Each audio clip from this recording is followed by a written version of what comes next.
নমস্কার। আজকে আমি দেখাবো রসুন বাটা। রসুন বাটা করার জন্য আমি এরকম একটা রসুন ভিজিয়ে রাখলাম 5 মিনিটের জন্য।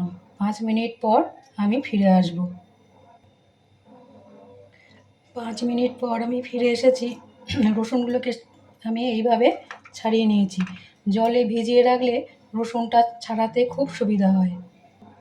নিয়ে নিলাম দুটো লঙ্কা, একটা পাকা আর একটা কাঁচা নিয়েছি।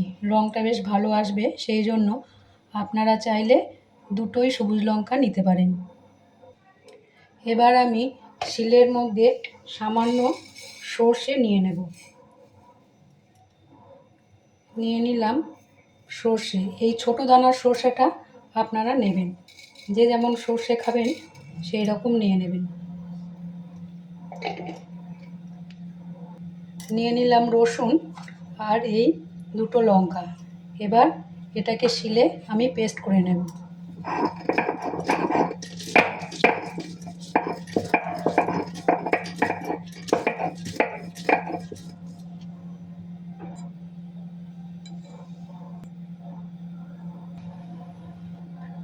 আমার লঙ্কা, রসুন আর সর্ষে একসাথে পেস্ট করা হয়ে গেছে। এবার নিয়ে নিয়েছি সামান্য বিট লবণ। এই লেবুর রসটা আমি এর সাথে মিশিয়ে দেব। লেবুর রসটা আমি এর সাথে মিশিয়ে দিয়েছি। এটা গুঁড়ো করা বিট লবণ, তো তলায় প্রচুর বালি থাকে, সেই জন্য আমি আগে মিশিয়ে যে কোনো খাবারেই যখন ব্যবহার করি তখন আগে থেকে মিশিয়ে নিয়ে খাবারে ব্যবহার করি। তাতে কি হয়, বালিটা তলায় পড়ে যায়।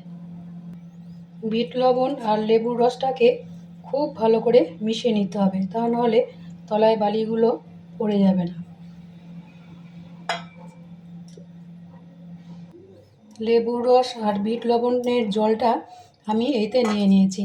এবার আগে থেকে রসুন, সর্ষে, লঙ্কা বাটা আমি এর সাথে মিশিয়ে দেব।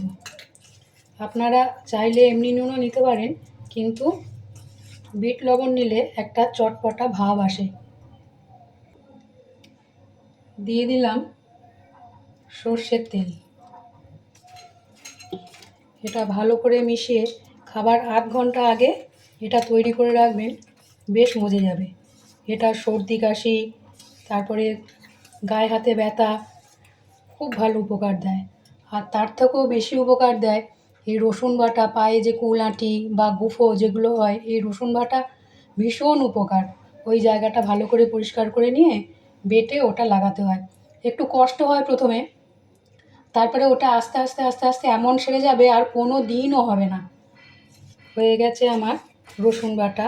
এটা গরম ভাতের সাথে খেতে ভীষণ ভালো লাগবে। এই দেখুন, এই যে বিট লবণটা আমি লেবুর রসের সাথে মিশিয়ে রেখেছিলাম, কীরকম বালি পড়েছে।